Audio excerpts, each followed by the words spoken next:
उत्तम चिकित्सा सुविधाओं को हर नागरिक तक पहुंचाना हमारी प्राथमिकता। योगी आदित्यनाथ, युवाओं के भविष्य से खिलवाड़ करने वालों को किसी सूरत में नहीं बख्शा जाएगा। स्मार्ट सिटी योजना अंतर्गत बने हॉस्पिटल और पैथोलॉजी लैब सहित करोड़ों की सौगातों का शिलान्यास करने झांसी आए सूबे के मुखिया योगी आदित्यनाथ ने कहा, उत्तम चिकित्सा सुविधा हर नागरिक को मुहैया कराना हमारी पहली प्राथमिकता है।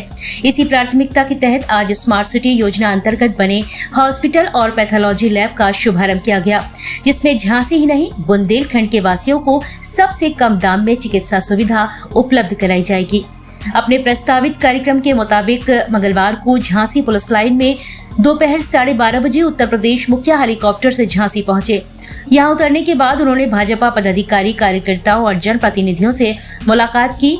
इस दौरान उत्तर प्रदेश सरकार के जल शक्ति मंत्री स्वतंत्र देव सिंह, सदर विधायक पंडित रवि शर्मा, सांसद अनुराग शर्मा, बबीना विधायक राजीव सिंह, जिलाध्यक्ष महानगर अध्यक्ष MLC रामतीर्थ सहित सभी कार्यकर्ता, पदाधिकारी और जनप्रतिनिधियों ने उनका स्वागत किया।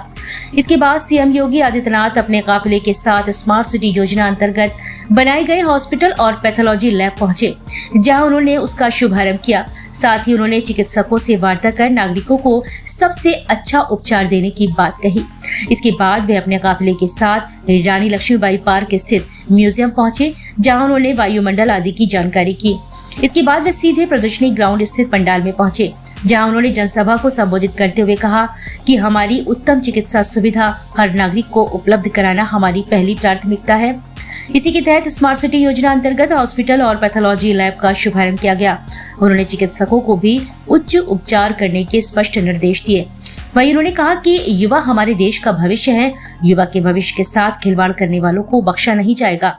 उन्होंने कांग्रेस और सपा पर हमला करते हुए कहा कि जो लोग जातिवाद की राजनीति को आगे बढ़ाते हैं, समाज को बांटने का काम करते हैं, उन लोगों के लिए सबसे बड़ा महाकुंभ 2025 प्रयागराज बना है। वहीं उन्होंने केंद्र और प्रदेश सरकार के द्वारा गरीबों को दिए जा रहे निःशुल्क खाद्यान्न योजना, किसानों की योजनाओं आदि के मिल रहे लाभ की योजनाओं को गिनाया।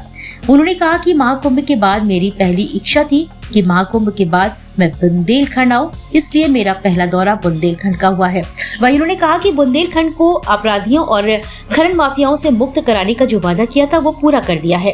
बुंदेलखंड अपराधियों और खनन माफियाओं से मुक्त हो गया है। वहीं उन्होंने कहा कि माफियाओं को दोबारा नहीं आने देना, सरकार आपके साथ खड़ी है। जिसका कोई भी नहीं है उसके साथ डबल इंजन की सरकार है। वहीं उन्होंने महिलाओं के लिए सबरी अहिल्याबाई योजना आदि से लाभान्वित किया जाएगा। उन्होंने कहा कि मुझे पूरा विश्वास है कि बुंदेलखंड की बदली तस्वीर और दशा रानी लक्ष्मीबाई को सच्ची श्रद्धांजलि है। वहीं उन्होंने गरीबों को निःशुल्क आवास, MSP आदि योजनाओं का भी गिनवाया। पंचायत के अध्यक्ष और मेरी माता जरूर, मेरी चाची श्रीमती अनुराधा शर्मा जी, आप सभी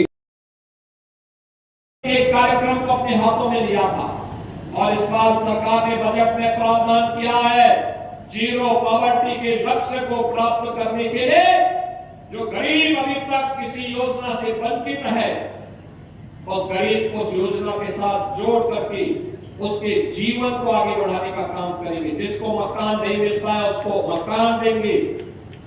जिसे अब तक किसी योजना का लाभ नहीं मिल पाया है उसे इस योजना के साथ जोड़ने का काम करेंगे।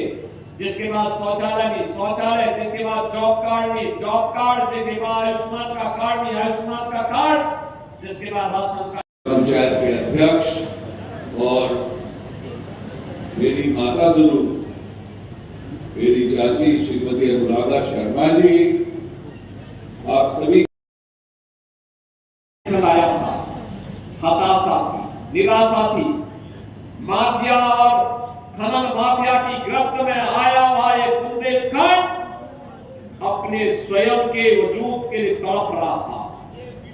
उसके मन में एक तड़प तो थी, लेकिन क्या करें, उससे उभर नहीं पा रहा था।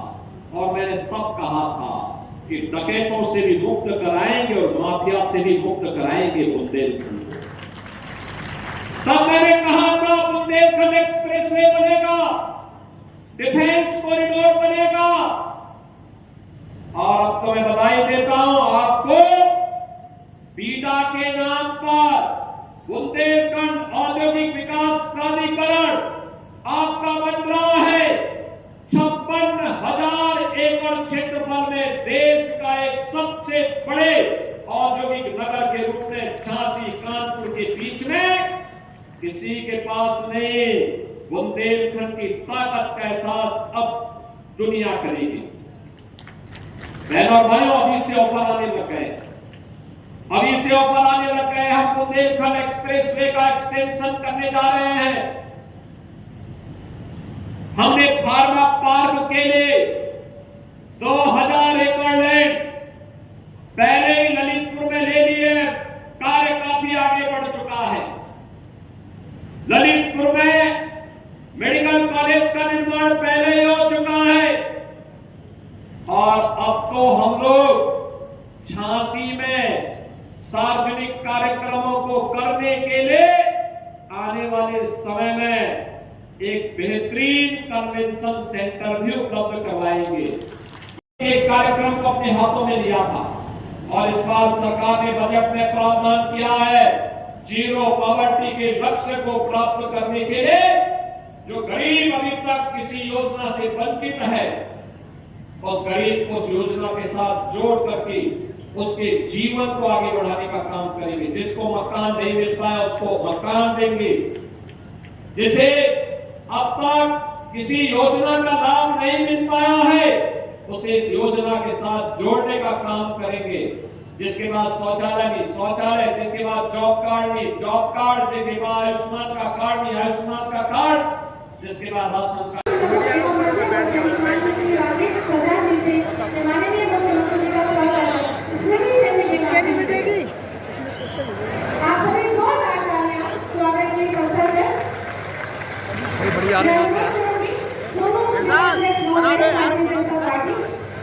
सम्मानित जनप्रतिनिधिगणों की ओर से माननीय मुख्यमंत्री जी को ये आपका स्वागत अभिनंदन और जिला प्रशासन की ओर से मैं आयुक्त महोदय झांसी मंडल से अनुरोध करूंगी कि माननीय सभापति महोदय विधान परिषद का स्वागत अभिनंदन करें।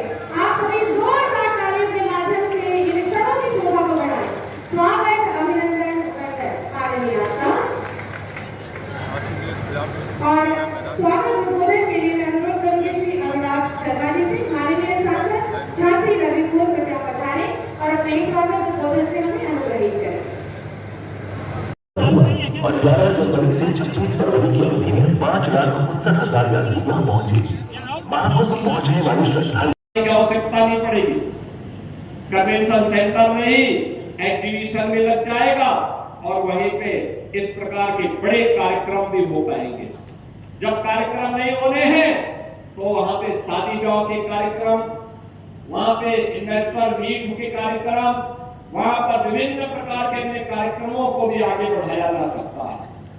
बहनों और भाइयों, याद करिए आज से 8 साल पहले एक बूंद पानी के लिए तरसता था बुंदेलखंड। अब तो हर घर नल की योजना अपने अंतिम चरणों में चल रही है। बहुत शीघ्र बुंदेलखंड के हर घर में पेयजल की सुविधा हम लोग प्रदान करने वाले हैं। खेत बेतवा की परियोजना हर खेत को पानी पहुंचाने के लिए प्रतिबद्ध दिखाई दे रही है और बुंदेलखंड एक बार फिर से अपने पुराने गौरव के साथ आगे बढ़ने के लिए उतावला दिखाई दे रहा है। मैं तो आज आपके पास कहने के लिए आया कि बहनों और भाइयों, जिस माफिया राज से, जिस दंगाइयों से इस प्रदेश को और बुंदेलखंड को मुक्त किया गया है, उसको फिर से बुंदेलखंड में पैर रखने की जगह मत देना।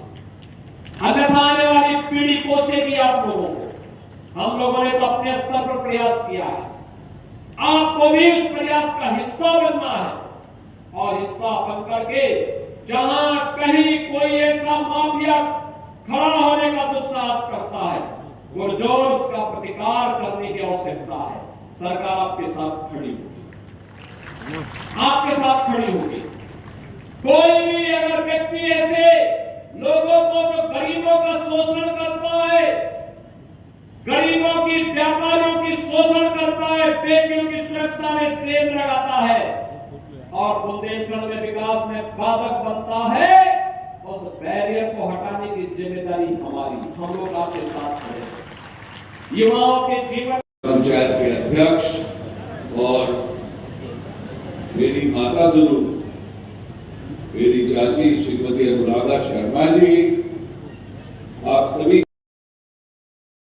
एक कार्यक्रम को अपने हाथों में लिया था और इस बार सरकार ने बजट में प्रावधान किया है जीरो पॉवर्टी के लक्ष्य को प्राप्त करने के लिए जो गरीब अभी तक किसी योजना से वंचित है, उस गरीब को उस योजना के साथ जोड़ करके उसके जीवन को आगे बढ़ाने का काम करेंगे। जिसको मकान नहीं मिल पाया उसको मकान देंगे, जिसे अब तक किसी योजना का लाभ नहीं मिल पाया है उसे इस योजना के साथ जोड़ने का काम करेंगे। जिसके बाद शौचालय नहीं शौचालय, जिसके बाद जॉब कार्ड नहीं जॉब कार्ड, जिसके बाद आयुष्मान का कार्ड नहीं आयुष्मान का कार्ड, जिसके बाद राशन कार्ड लाया था। हताशा थी, निराशा थी, माफिया और खनन माफिया की गिरफ्त में आया हुआ ये बुंदेलखंड अपने स्वयं के वजूद के लिए तड़प रहा था। उसके मन में एक तड़प तो थी, लेकिन क्या करें, उससे उभर नहीं पा रहा था। और मैंने तब कहा था कि डकैतों से भी मुक्त कराएंगे और माफिया से भी मुक्त कराएंगे बुंदेलखंड को। तब मैंने कहा था बुंदेलखंड एक्सप्रेसवे बनेगा, डिफेंस कॉरिडोर बनेगा। और अब तो मैं बधाई देता हूं आपको, बीडा के नाम पर बुंदेलखंड औद्योगिक विकास प्राधिकरण आपका बन रहा है। 56 की आवश्यकता नहीं पड़ेगी, कन्वेंशन सेंटर में ही एग्जीबिशन में लग जाएगा और वहीं पे इस प्रकार के बड़े कार्यक्रम भी हो पाएंगे। जब कार्यक्रम नहीं होने हैं तो वहां पे शादी ब्याह के कार्यक्रम, वहां पे इन्वेस्टर मीट के कार्यक्रम, वहां पर विभिन्न प्रकार के अन्य कार्यक्रमों को भी आगे बढ़ाया जा सकता है। बहनों भाइयों, याद करिए, आज से 8 साल पहले एक एक बूंद पानी के लिए तरसता था बुंदेलखंड। अब तो हर घर नल की योजना अपने अंतिम चरणों में चल रही है। बहुत शीघ्र बुंदेलखंड के हर घर में पेयजल की सुविधा हम लोग प्रदान करने वाले हैं।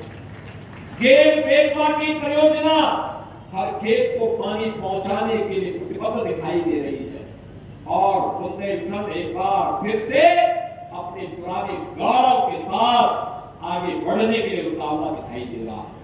मैं तो आज आपके पास कहने के लिए आया कि बहनों और भाइयों, जिस माफिया राज से, जिस दंगाइयों से इस प्रदेश को और बुंदेलखंड को मुक्त किया गया है, उसको फिर से बुंदेलखंड में पैर रखने की जगह मत देना। अन्यथा आने वाली पीढ़ी कोसेगी आप लोगों को। हम लोगों ने तो अपने स्तर पर प्रयास किया है, आपको भी उस प्रयास का हिस्सा बनना है और हिस्सा बन करके जहां कहीं कोई ऐसा माफिया खड़ा होने का दुस्साहस करता है, पुरजोर उसका प्रतिकार करने की आवश्यकता है। सरकार आपके साथ खड़ी होगी, आपके साथ खड़ी होगी।